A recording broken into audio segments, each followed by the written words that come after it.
അയോധ്യ ക്ഷേത്രത്തിലെ സംഭാവന തട്ടിപ്പിൽ എഫ്ഐആർ രജിസ്റ്റർ ചെയ്യാൻ ശുപാർശ ചെയ്ത് SIT 5 വർഷത്തെ സംഭാവനകൾ ഓഡിറ്റ് ചെയ്യാനും ക്ഷേത്ര ട്രസ്റ്റിന്റെ സമ്പൂർണ്ണ പുനഃസംഘടനയ്ക്കും UP സർക്കാരിന് സമർപ്പിച്ച പ്രാഥമിക റിപ്പോർട്ടിൽ ശുപാർശയുണ്ട്.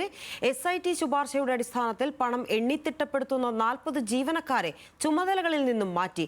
അതിനിടെ രാം മന്ദിർ ട്രസ്റ്റിന്റെ എക്സ് ഒഫീഷ്യോ അംഗം കൂടിയായ അയോധ്യ ജില്ലാ മജിസ്ട്രേറ്റ് ശശാങ്ക് ത്രിപാഠി ക്ഷേത്രത്തിന്റെ ദൈനംദിന ഭരണ ചുമതല ഏറ്റെടുത്തു. വിഷയം രാഷ്ട്രീയ വിഷയമായതോടെ പ്രധാനമന്ത്രിയുടെ ഓഫീസും കാര്യങ്ങൾ സസൂക്ഷ്മമായി നിരീക്ഷിക്കുന്നുണ്ട്. 6 ദിവസത്തെ പരിശോധനയിലെ കണ്ടെത്തലുകളും ശുപാർശകളും ഉൾപ്പെടുത്തിയുള്ള 150 പേജ് വരുന്ന റിപ്പോർട്ടാണ് പ്രത്യേക അന്വേഷണ സംഘം അഡീഷണൽ ചീഫ് സെക്രട്ടറി സഞ്ജയ് പ്രസാദിന് കൈമാറിയത്.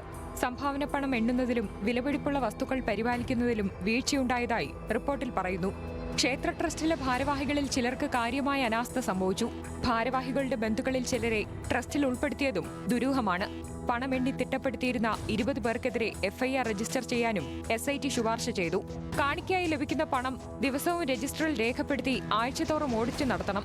വാരണാസിയിലെ കാശി വിശ്വനാഥ ക്ഷേത്രത്തിന്റെ മാതൃകയിൽ ട്രസ്റ്റ് പുനഃസംഘടിപ്പിക്കാനും CEOയെ നിയമിക്കാനും ശുപാർശയുണ്ട്. അയോധ്യ സന്ദർശനത്തിൽ 150-ലധികം പേരെയാണ് SIT ചോദ്യം ചെയ്തത്. ചോദ്യം ചെയ്യലിൽ പലർക്കും തൃപ്തികരമായ മറുപടി നൽകാനും കഴിഞ്ഞിരുന്നില്ല. വിഷയത്തിന്റെ പ്രാധാന്യം കണക്കിലെടുത്ത് UP സർക്കാർ പ്രധാനമന്ത്രിയുടെ ഓഫീസുമായി ആശയവിനിമയം നടത്തിയ ശേഷമാകും തുടർ നടപടി കൈക്കൊള്ളുക. പണമെണ്ണുന്ന മുറിയിൽ കൂടുതൽ CCTV ക്യാമറകൾ സ്ഥാപിച്ചതിനു പുറമെ പണമെണ്ണുന്ന രീതിയിലും മാറ്റം വരുത്തി. കാണിക്കവഞ്ചിയിൽ നിന്ന് പണം മാറ്റുന്നത് വീഡിയോയിൽ ചിത്രീകരിക്കണമെന്നും നിർദ്ദേശമുണ്ട്.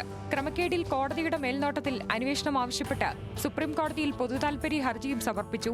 കാണാതായ ഫണ്ടുകൾ, മറ്റ് നിയമവിരുദ്ധ പ്രവർത്തനങ്ങൾ എന്നിവ അന്വേഷിക്കണമെന്നാണ് ഹർജിയിലെ ആവശ്യം.